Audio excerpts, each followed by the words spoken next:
Well, good morning, everyone who's joining us and who's still coming.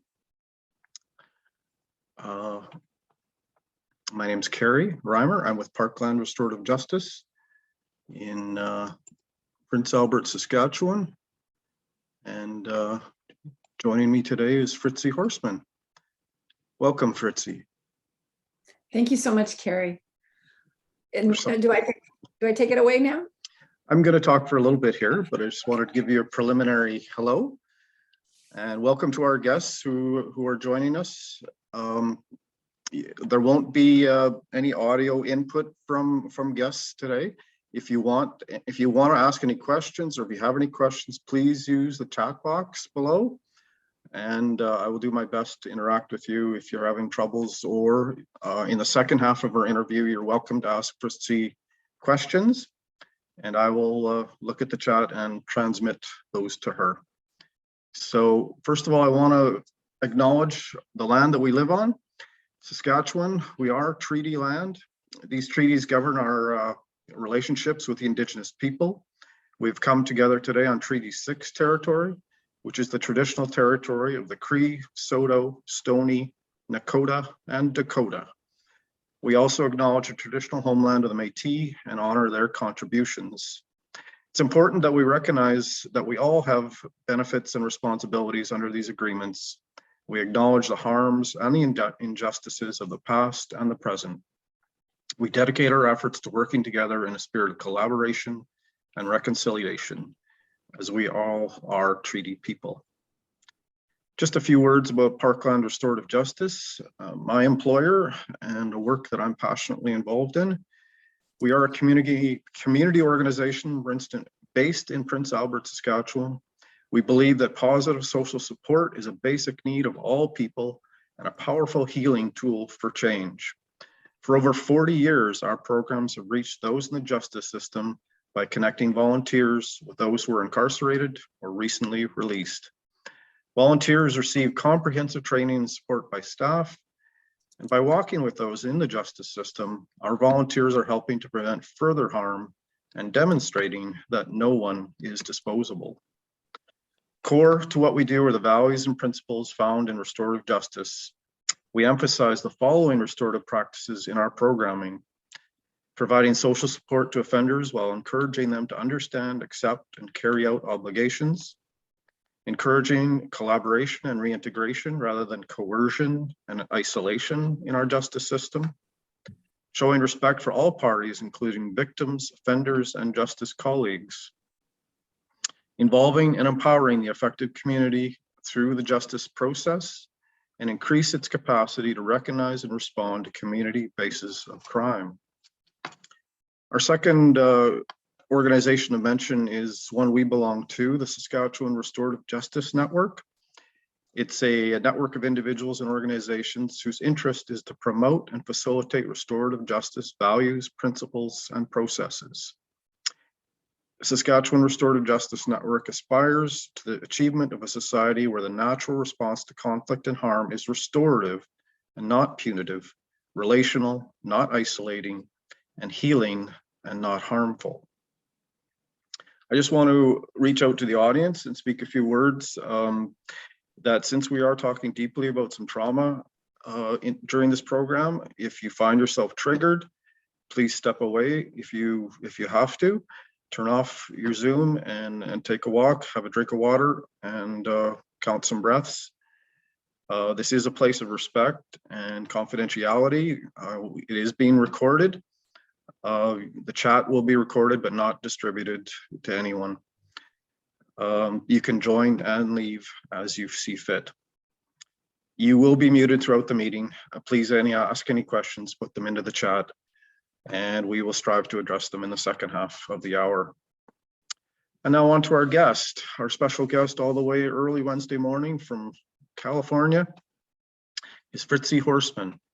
Fritzi is the founder and executive director of the Compassion Prison Project, an organization dedicated to creating trauma-informed prisons and communities and bringing creative inspiration to all men and women living and working in prisons. With 95% of the incarcerated men and women eventually returning home, Fritzi believes it is imperative that we address the chronic mental health issues in prison with common sense, compassion, and urgency.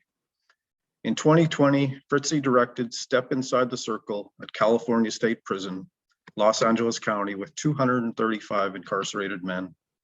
The video has reached nearly 3 million views worldwide, has attracted over 900 volunteers to CPP. Fritzi and the team at CPP are in production, creating a 12-part series entitled Trauma Talks to be distributed to prisons in the US and abroad, which launched in September 2021.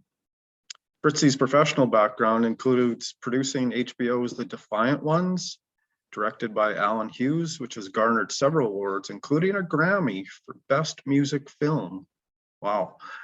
Her first feature, Take a Number, which she wrote, produced, and directed, debuted at the Slam Dance Festival and premiered on HBO. Fritzi studied at New York University's summer film program and received a Bachelor of Arts in Film and English from Vassar College. Welcome, Fritzi.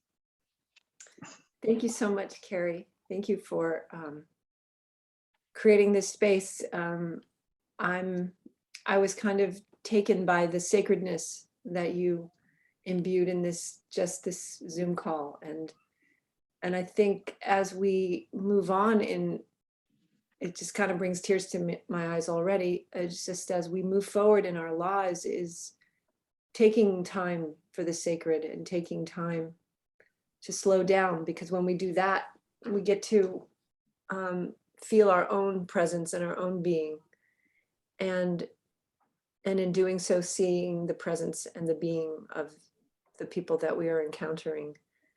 And I think, we're really basically talking about othering. We're talking about what we've done and what we're doing and why are we doing this. And that's, we can do it in the lens of incarceration, but, I think we also must do it in the lens of our daily interactions with everyone, and the judgments that we throw onto each other willy-nilly, like, oh, she's too thin, or he's too big, or what's wrong with her? Why is she doing that?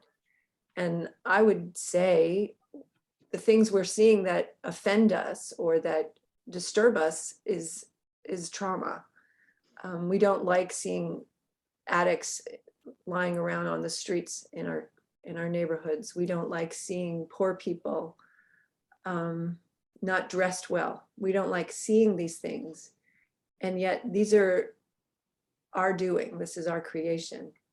And so what we're seeing is a reflection of what we've allowed to happen. And so I say that this is, I say I'm 100% responsible for everything that's happening. So if I don't like what I'm seeing, it's really up to me to take action, or to at least acknowledge it and talk about it and bring it to light. So, Let's go ahead and show the Step Inside the Circle video. Okay. And I think that shows a lot of this humility that you're talking about, where this journey for you is very much inclusive of yourself in it and your own personal transformation. And you mentioned that in the video. So we're going to show Step Inside the Circle here. Here we go. 6 minutes.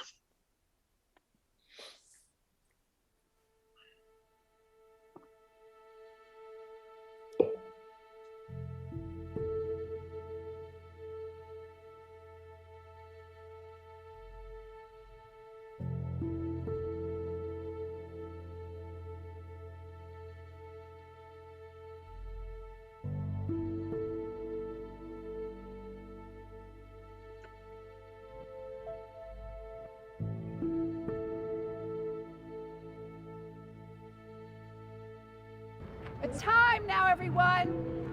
We're gonna do the Compassion Trauma Circle. Is everyone ready to face their past with compassion? Is that a yes? Yeah! While you were growing up, during your first 18 years of life, if a parent or other adult in the household often or very often would swear at you, insult you, put you down, or humiliate you, step inside the circle. If a parent or other adult in the household often or very often pushed, grabbed, slapped, or threw something at you, step inside the circle. If a parent or other adult in the household often or very often ever hit you so hard that you had marks or were injured, step inside the circle. If you often felt that no one in your family loved you or thought you were important or special, step inside the circle. If your family lived in extreme poverty, step inside the circle. Step inside the circle. Step inside the circle. Step inside the circle.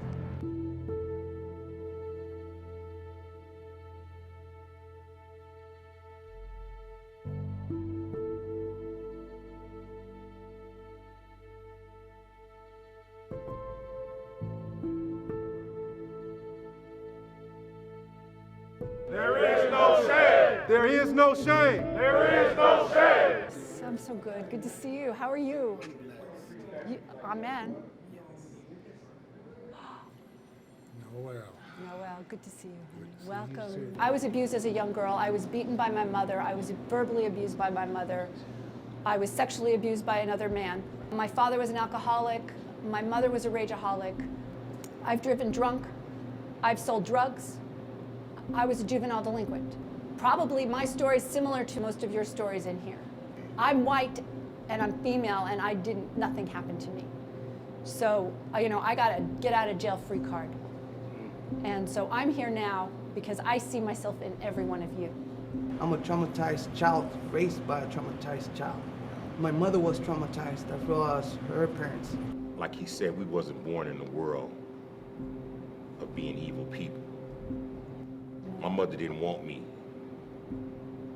She hid her pregnancy, and she tried to flush me down the toilet. But as I learned about these things, I always asked myself what was wrong with me.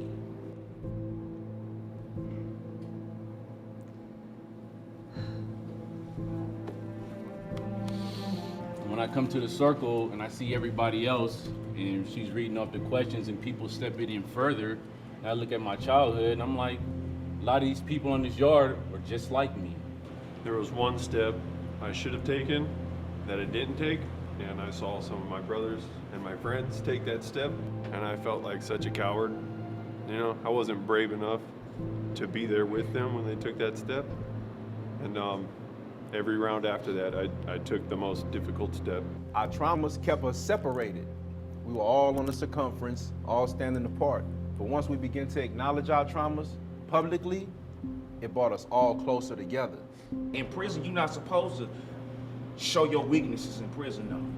But to want to do that, to walk in that circle like that, and to take each step forward was a reminder to ourselves that we still have a humanity and we worthy to be loved, though. Most people on the outside don't understand that we want to change so we can re-enter society better than what we left it. And I think one of the things that when you was yelling that no shame and you had us yelling it out, it was freeing us too. And it was a point to where when I was looking at that and we was all looking at it in a circle, you can hear that echo, no shame.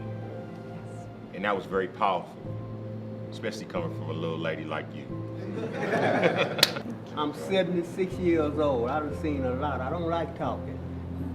I like to meet people that understand what's happening without words, and you one of them. Today has been one of the best days I had in my whole entire life since I've been locked up these 40 years.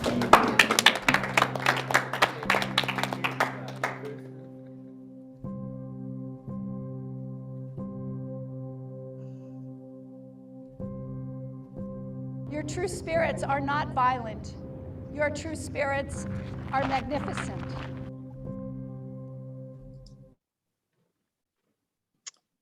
Thank you, Fritzi. I've seen that a few times and it still impacts me emotionally. How does it feel to you? It gets me almost every time. Or I see something that I hadn't seen before, or Yeah. just like today I was looking at one of the guys in the wheelchair, and he didn't move on the first step. And I thought, oh, he didn't remember. And then I saw him moving. I saw how he moved today. So I think every day I look for another clue. Yeah. And there's still so much footage that I've never shared with everyone because I'm too busy to go through it all. But we're actually showing some more of that footage in our Trauma Talks curriculum that we're creating. And it's really to raise awareness in all prisons about the prevalence of trauma that exists with the people living there.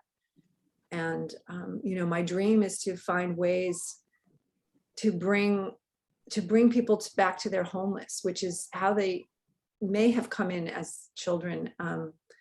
I always wonder, because there's so much generational trauma that is heaped up when the child comes out. The mother, if she knows she's going to abandon her child, that's another, that baby feels that anxiety the mother has. Yeah. Or if there's domestic violence, that baby feels all that. So I don't know if we come in completely pure, and I know we come in pure and innocent, but I don't know if we come in not without trauma. And the medical community is quite aware of in utero issues when the mother is under extreme stress, even before birth, etc. I just want to touch on your story a little bit. Bessel van der Kolk, a quote from one of his books is, our capacity to destroy one another is matched by our capacity to heal one another. Now, you say that Bessel van der Kolk's work has especially The Body Keeps the Score, has especially impacted you. Can you expand on that a little bit? Yeah, so I was having a cup of coffee with my good friend Seth, and I told him about that I had been abused as a child. And he said, please read that The Body Keeps the Score. And it's a hefty book, and it's thick, but the message is clear. And the takeaway I took is that trauma is the reason you're behaving the way you're behaving, and it's not who you are. And that resonated. I sent the book immediately to my sister, and she said, her therapist never heard of this book. And it's like, well, I wonder what people are doing, because if you're going to a therapist, there's some kind of trauma. It may not be, the 10 ACEs that circle, that's what the circle was based on, if adverse childhood experiences. And there's a quiz on my website at compassionprisonproject.org if you're interested in finding out what that quiz is, but I'll just run through it quickly because please do. Actually, the top 10 ACEs are physical abuse, emotional abuse, sexual abuse, physical and emotional neglect, parent or caregiver addicted to drugs or suicide, or addicted to drugs or alcohol, parent or caregiver suicidal, depressed, or mentally ill, domestic violence, parents divorced or separated, and a household member going to prison. So I have 8 of those. And eight. Wow. I have 8 of those. And I know it's a lot of adversity, and what happens to the body when it's under that constant stress, because I walk home and I'm like, okay, how's my mother? What's her mood? Is she gonna yell at me? Is she gonna hit me? You're on edge, always on edge. But the other part of it is sometimes she's not. And that's also troubling for a body, because it doesn't know. It's like, I can relax sometimes, but so it's what they call that is toxic stress. And it's like an accumulation of constant hypervigilance, and really not knowing that you're safe in your own environment. And war veterans have this, and inner city people have this. And I would argue a lot of Americans that haven't had as much trauma as I have it as well. New Yorkers, I think, have it a lot. They're hypervigilant. No, and I just kind of thought of that. I was like, because when I walk in the street in New York, I'm worried about my purse. I'm worried about who's behind me. There's this constant, it's, and if you, and correctional officers as well. And one of the signs of hypervigilance is, where do you sit in the restaurant? Do you sit at the very back with your back to the wall? A lot of people feel comfortable that way. And I think we all do when we're in a restaurant. We always kind of want to look out. There's that jockeying for the best seat. So Anyway. sorry to interrupt, but in the prison system then, how many ACEs are they statistically working under? Well, we did our own surveys. And so in the US, 64% have at least one ACE. And in our surveys, 98% had one.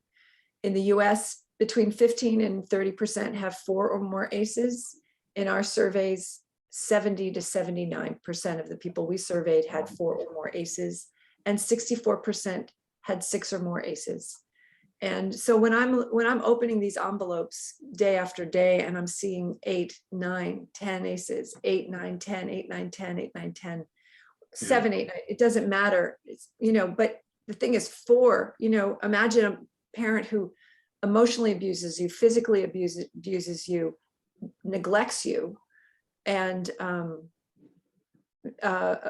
physically neglects you and emotionally neglects you, doesn't pay attention to you. These are developmental issues that child, so that's 4. And that child, if they're one of the worst is emotional neglect. If they're being neglected to that extent, their brain isn't developing. I don't know if you heard about the Turpin children that were chained to their beds, and 15 of these children were basically starved and chained to their beds most of their childhood. They were on 2020 the other night. I mean, 2 of them, but even the way they talk, the way their verbal expressions they're not fully developed because they're not getting the repetitive mirroring that a child needs. And I've even heard of a study with baby rats shortly after birth, that they removed some of them in the first 24 hours. Normally the mother surrounds them, is in constant contact and licking them all over for 24 hours. They took them out of that, and they became the most antisocial, disturbed young baby rats and adult rats that you could imagine. So a small example of something that would transmit to human experience as well. yes, but I mean, further on with this line of discussion, if a child has a really good first year, and I would argue I had a pretty good first year, most of those important neural pathways are getting good attention. Yeah. So if they have a bad first year, when my sister, I would argue, had a very bad first year, because my mother's a little mentally ill, and my sister had colic or whatever, crying all the time. So she didn't get the bonding that I got. And my sister now is an alcoholic. And so, but they say it's better to have a good first year and bad 11 years than having a bad first year and good 11 years afterwards. So, every minute in a baby's life counts, and we have plastic brains, so rewiring is possible. So anyway, the healing journey is always possible. It is, and it can start in this moment, just by recognizing that you've had adversity in your childhood and in your life, and what has it done to you. It's really about taking a look at what emotional and physical state are you in. I mean, I've done a lot of breathing work, and there was a buzzing I had in my spine, at the bottom of my spine, that eventually stopped.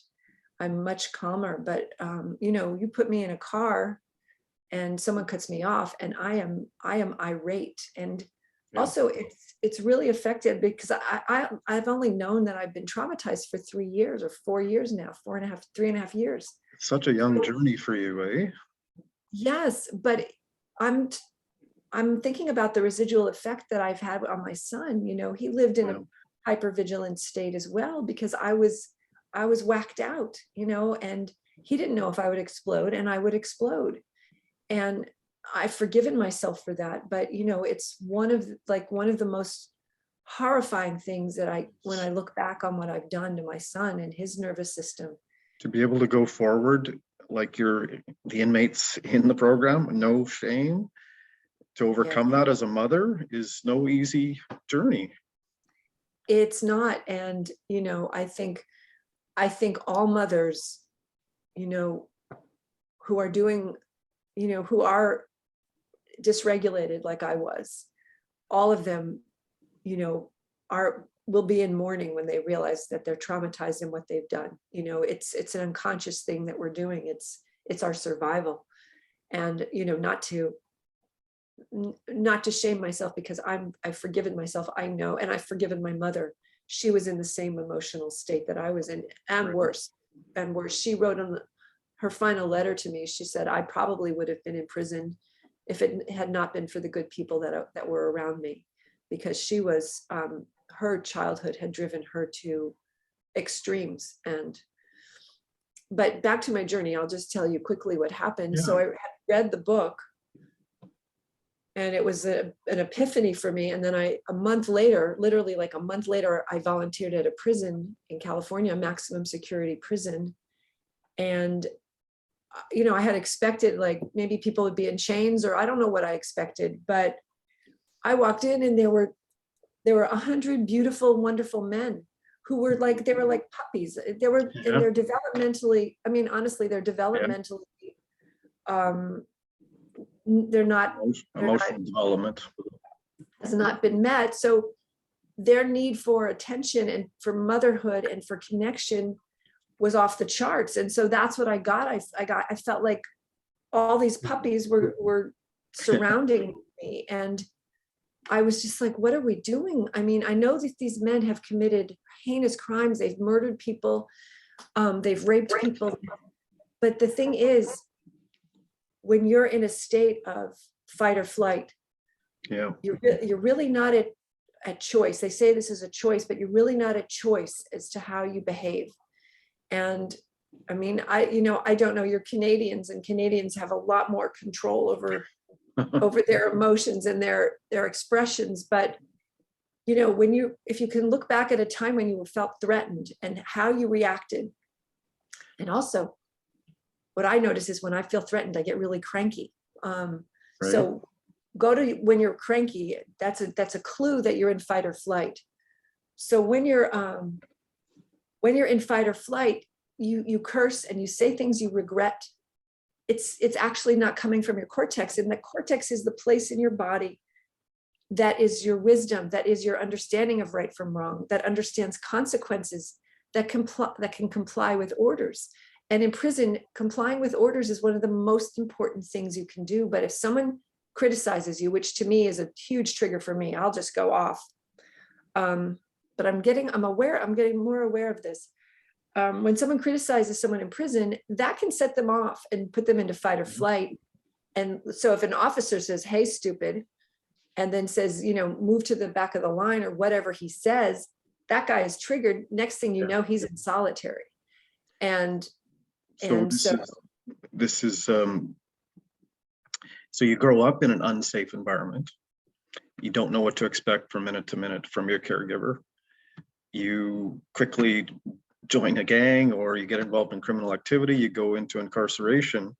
And again, you're in an unsafe environment where you either check out or you fight back to try and keep safe. You aren't in control of your thoughts and your brain. Does that resonate? Well, yeah, and that's, you know, one of the things about that we're working towards, to bringing people into a trauma-informed environment, is to give them a sense of agency, to give them their power back. Right. They've been disempowered since they were, you know, babies. They've had no sense of agency. And so, yes. And they've been basically punished all their lives. They've been dehumanized all of their lives. And so when we put them in prison, we're continuing what got them there in the first place. It's basically it's reverse. It's the reverse of everything we're doing in prison is the reverse of what we should be doing. What we should be doing is saying, what happened to you, my dear? And instead of what's wrong with you, right? What's wrong with you? What's wrong with you? And even I would, think about the times you've seen someone drunk on the street and you think, lying in a puddle of whatever, you say, what's wrong with that person? Even I'm guilty of saying that. And by acknowledging that these people, addicts and homeless people, have been the most annihilated people in our society. They're the most vulnerable. And no, actually in prison, to commit a crime is a vulnerable act, believe that or not. To get to the point where you have no other option but to kill someone or to go rob a Nordstrom's, that's a place of vulnerability. That's not a place of strength and power. And they're using whatever they have, whatever resources they have to get their needs met. And so just to interrupt for a sec. So in our work in my work with homeless and with prison inmates now, bringing safety, one-on-one relationship, getting to know them, it has a deep impact on me. It takes down a barrier that I have judged. I have put that person in constraints. I've confined them in my mind. I have created an us and them dichotomy way before I've even met them. It's only by meeting them and spending time with them, which you've experienced, that these walls come down in your own heart. And the confinement opens up possibilities for your own personal healing, how you see things, as well as the man who is incarcerated. Yes, and I'm just kind of tuning into what this is. It's alchemy. It's, you go in there with your open heart, and you go into their heart, which is being peeled open. Their heart mirrors back at who you are and what you're doing, and they're informing you of who you are just as much as you are informing them of who they are. And this alchemy changes our wiring in our brain. It changes the way we feel about ourselves and the way we feel about the rest of the world. So if you have a chance to love somebody who needs it, it changes you. It is the most powerful thing you can do, I say. Can you say a few words about the correctional officers and the struggles that they have? Yeah, and one of the things we're doing, I'll just start with, and we have a presentation we're giving to wardens and officers, hopefully around the United States. We just launched this in September. We gave it to one group. We were supposed to do it next month to another group, but the thing about being an officer is you're in an environment that isn't safe. So you're on high. You're basically they call it operator. I'm just learning about this. It's an operator syndrome, which is a military term. Oh. And I'm going to learn all of this, so I won't go into it. But No.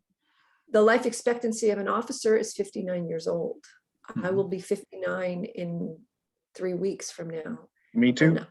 Oh, when? What's your birthday? December 4th.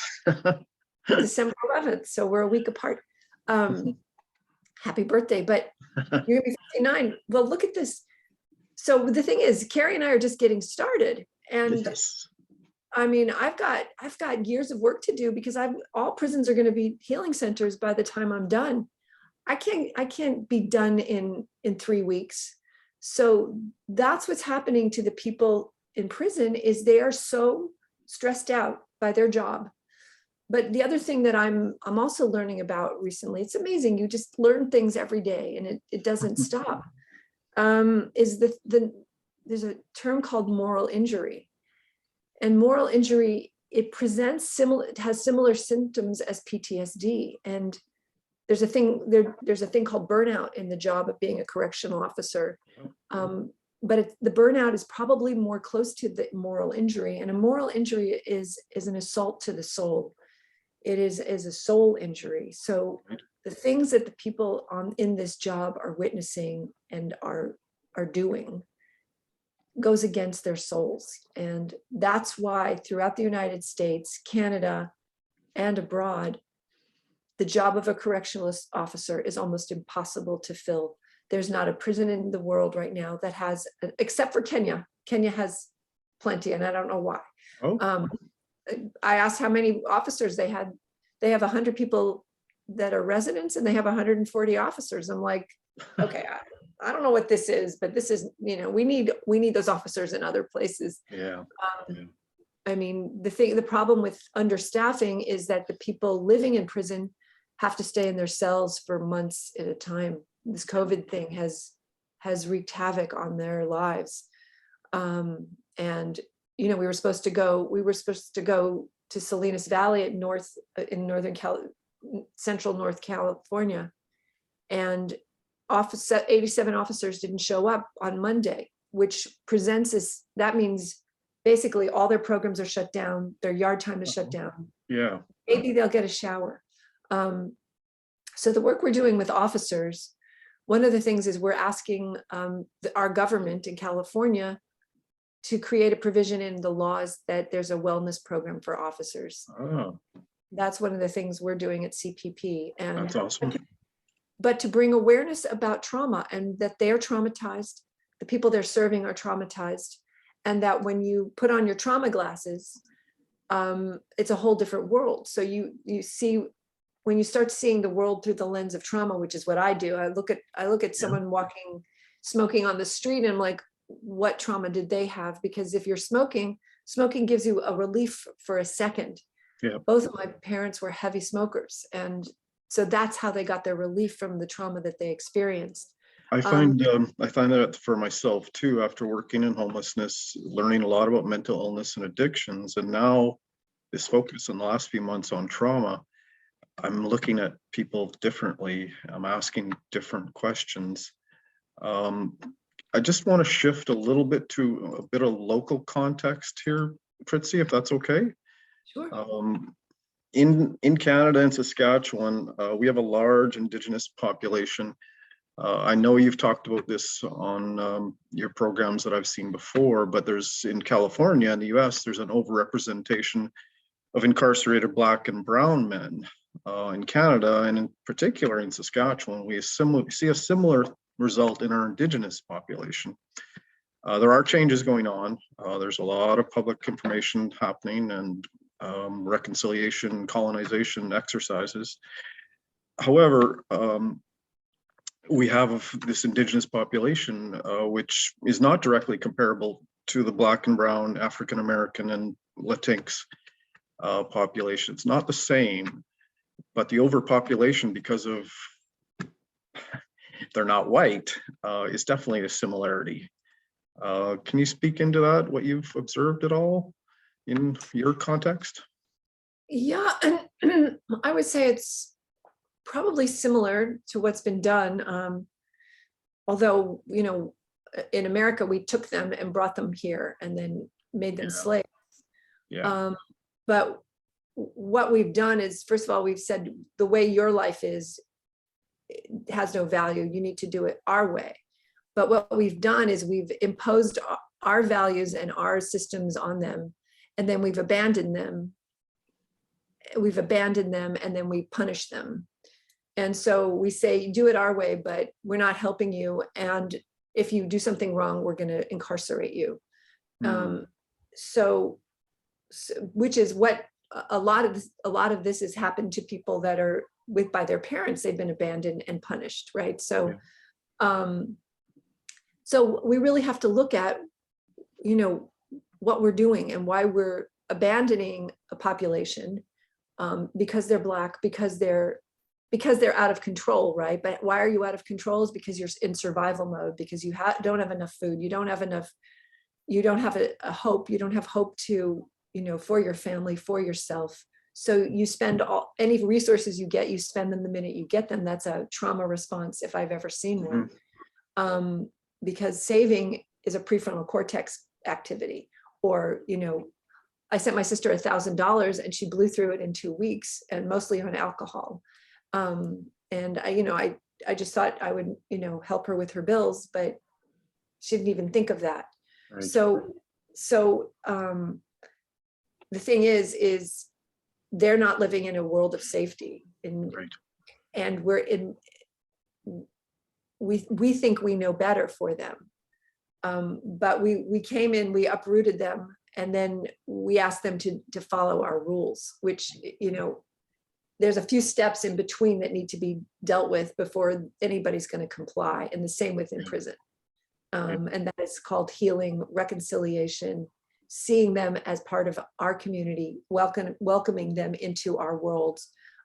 Homelessness people, in order to be housed, you need to have enough money. And if you have skyrocketing rents, there's no way, even people who aren't alcoholics or drug addicts, those unhoused people, they need help. And we have in America, we have our red people who are like, I didn't need help. I pulled myself up by the bootstraps. And I'm going to say, well, you were white. You may have been able to sleep at your parents' home while you were getting yourself together. There's a few things that you had, and maybe not, but still, you were white. That out of the gate.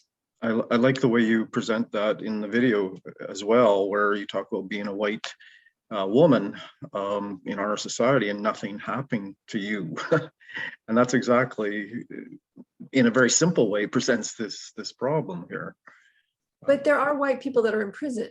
Yes, of course. And white women. But I would say, but I always wonder about the white women, or any woman that's in prison, because 95% of the people in prison are men in the United States. So it's a 5% population. It's not that many. But women can have sex as a survival mode. They use sex to, get them a boyfriend, get them in a relationship. They can do that to survive. So the people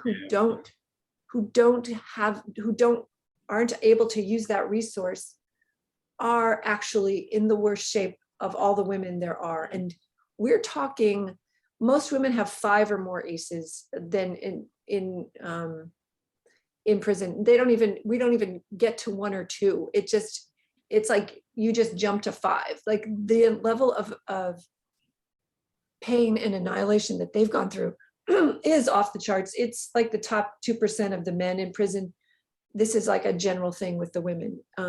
So in Canada, we have a huge attention on missing and murdered Indigenous women, MMIW.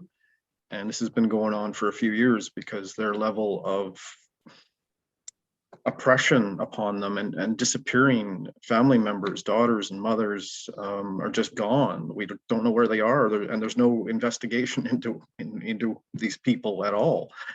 And the police don't pay attention to it.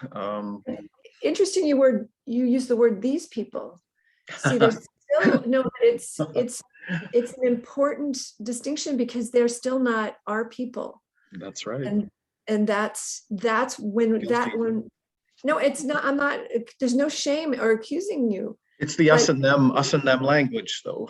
It creeps into our thinking. But once we think our people, we need to. These are our people. Yes. What's happening here? Then the change comes. But it's as I say, the change happens with each individual one of us when we. And I hope you know I'm not offending you. I say these people. No. Yeah, I just know that. But I appreciate being caught on it, whether it's myself or someone else. It is not in. It is still there's a separation, and yes, it is our work to realize how integrated and integral all of us are, and how important it is that the people that are living in that region become included, become in part of our whole, and we surround them with the love and respect and the healing that they deserve. Amen.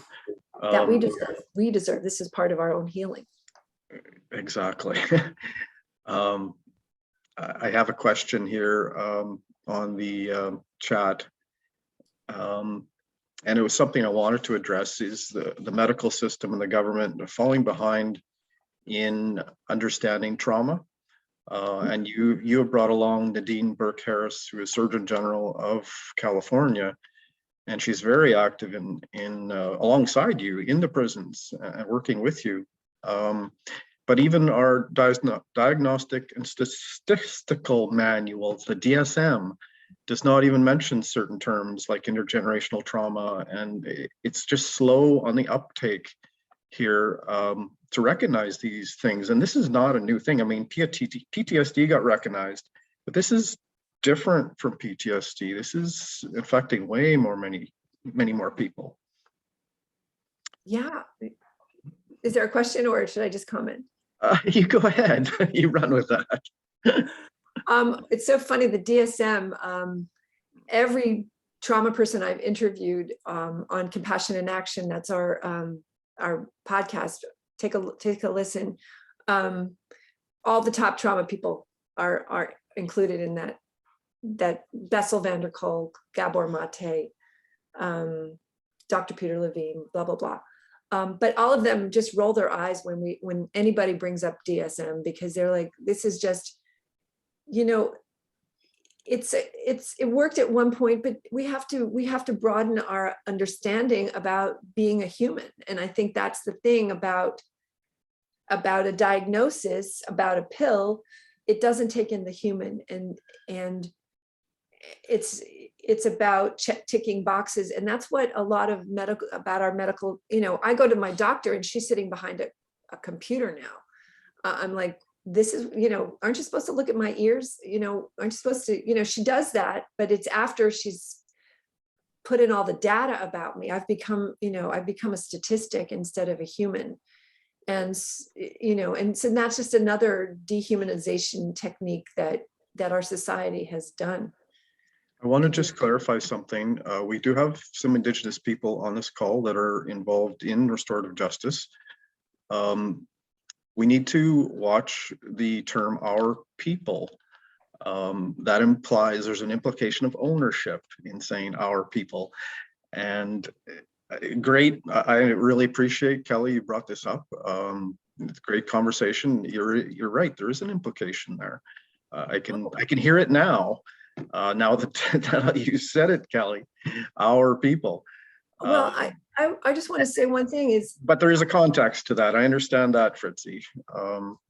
Yeah, our people, I was meaning all of us, which is all of us together. Yes. All of ours. Yeah. And we belong to each other. That's it. So, I mean, our people. Thank you, Vicky. Thank you, Vicky, for bringing that up. Yeah. I think we need constant to be looking at our language. I can understand what they're saying. I know. The only thing is we never get anything talked about then. We're constantly correcting each other. I know. No, but I understand. I'm sorry if I offended anyone. It wasn't, it's from a place of inclusion, not from exclusion. And my initial idea for this presentation was going to include an Indigenous lady who had long representation from corrections and incarceration from the Elizabeth Fry Society. And I found I was having a hard time putting it together, so I simplified it. And I knew we would have lots to talk about anyway in just an hour. So unfortunately, this is a broad brush. I would sure love to have Fritzi back and a couple more guests and make a panel with some local people coming on. That would be awesome. And maybe we will do that at another time. I know Fritzi was just on a panel with the National Symposium of Restorative Justice. I didn't get a chance to see it. I hope to see a recording at some point. I have a question from Louise, who works for a Canadian Families and Corrections Network. She's talking about the fight and flight of the people in prison, and they've been doing it for so long that they haven't even had a chance to think and consider their life. They're just so caught up in that constant fight and flight. Is that something that you can experience, you can talk to, Fritzi? That's exactly right. That's the problem we have in prison. When you're And it's not just the people living there, it's the people working there. Everyone is in a state of toxic stress. And what happens when you're in that stress, your brain, even something that isn't really a threat, your brain tracks it as possibly being a threat. And the thing is we need to start breathing, but the only way we can make prisons a healing place is if we're out of fight or flight. And so you have to bring it down. There's a 60 Minutes thing in Germany. They went to a German prison, and the warden was saying, you got to bring down the threat level. You have to bring down the threat level. And that the thing is, the only way to bring the threat level down is to treat people humanely. That's step number one, because if you do that, then you're doing something that didn't happen to them when they were children. Right. So the threat level comes down, healing goes up. And that brings us sort of a little bit full circle to the body and our connection to our bodies. I've been doing mindfulness for 2 years now, and I have to say it allows me to be present even in something like this that I've never done before, with such a big rock star of a speaker here. And it just helps me be more present with life. And I know in your course, Trauma Talks that you're releasing, you've sent us the first lesson, actually, a video and a book that we want to bring into Sask Penitentiary in Prince Albert. But you go into the body, mindfulness, meditation, some yoga, some body connection. Can you speak into that, your new course that's coming out, the Trauma Talks? Oh yeah, well, the major thrust is to let people know they're traumatized, because once they do that, they're saying, okay, I got to the root of why I'm like this. So, yoga, we have yoga. Hopefully we're having yoga in every episode. We're still in production, but we're rolling it out as it goes.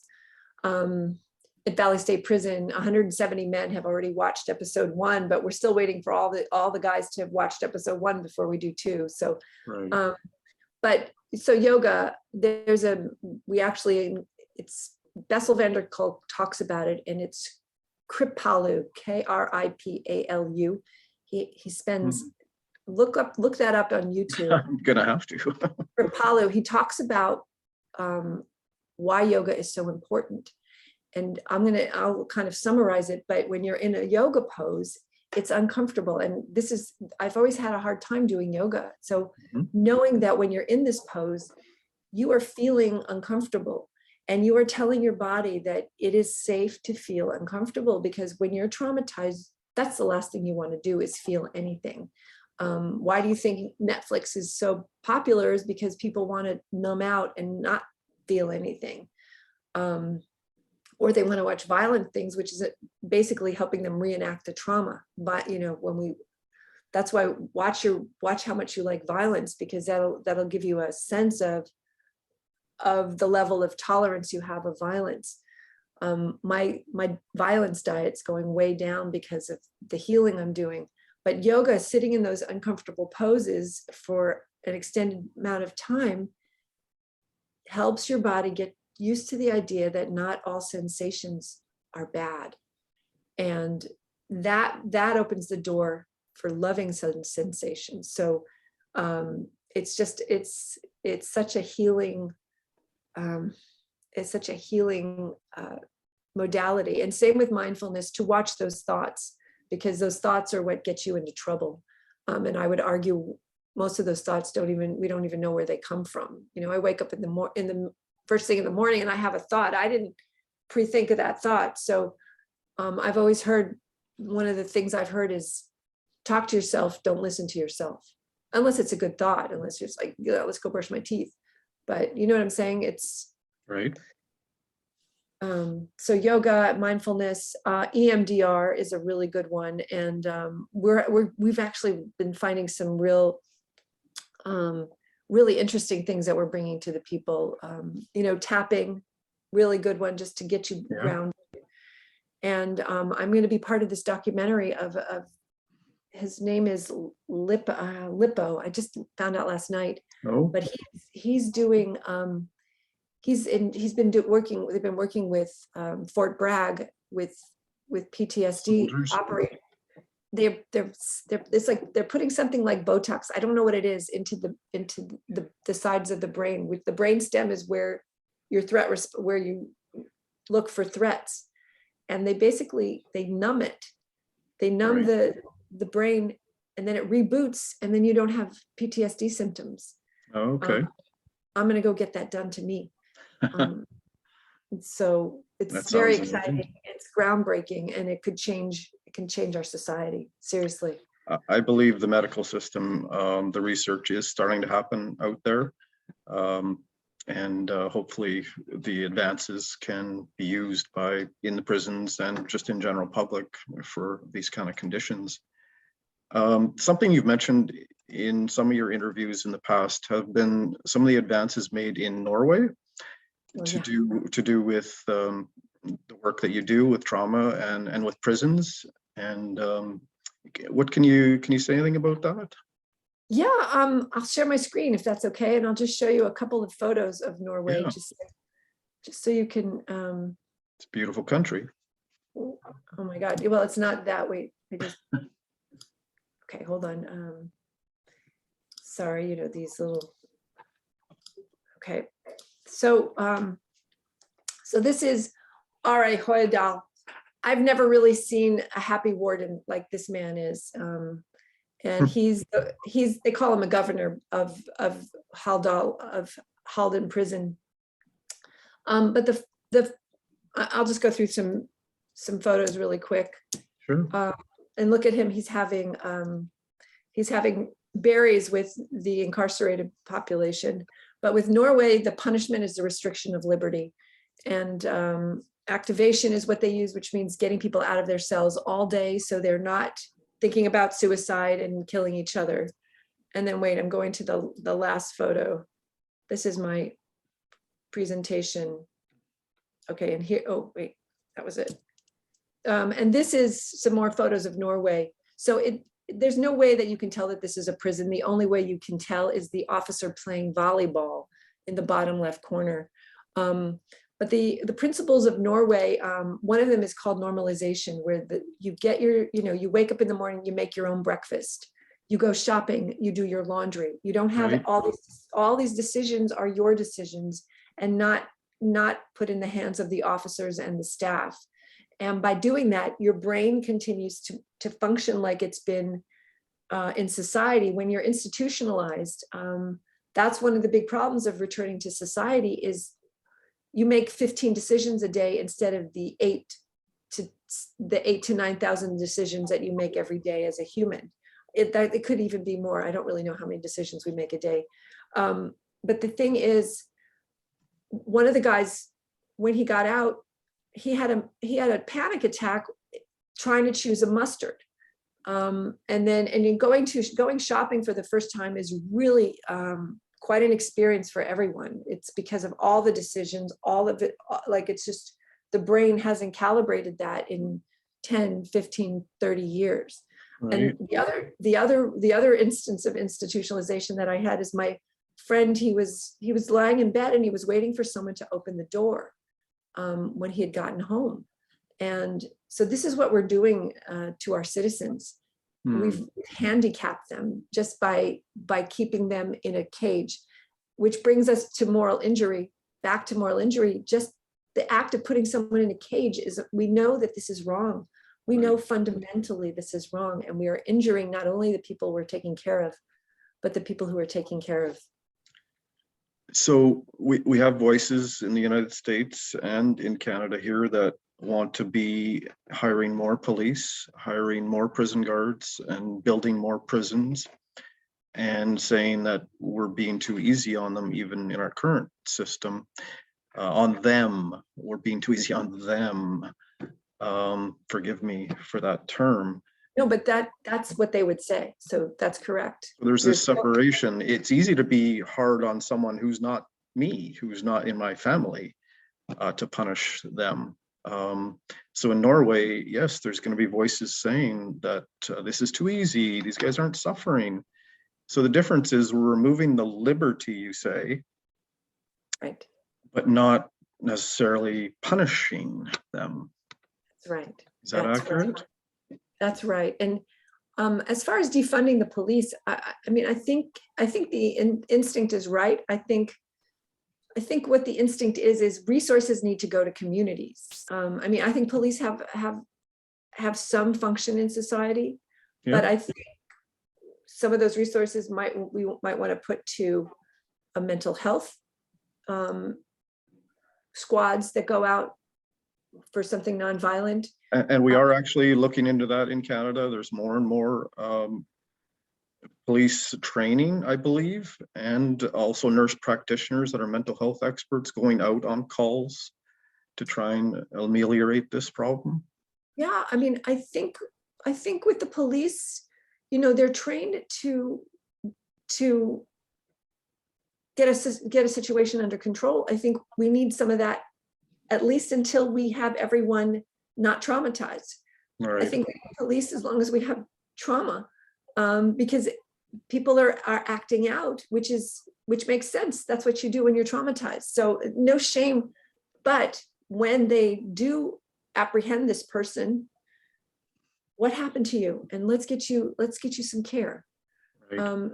That's the difference. It's not about, but it's about how we deal with our brothers and sisters who are in a really bad shape. So we're at the end of our hour here, but I want to give you a few last moments to wrap up. What's our hope going into the future? What's the hope for Fritzi and Compassion Prison Project going forward? And maybe a challenge. What can we do?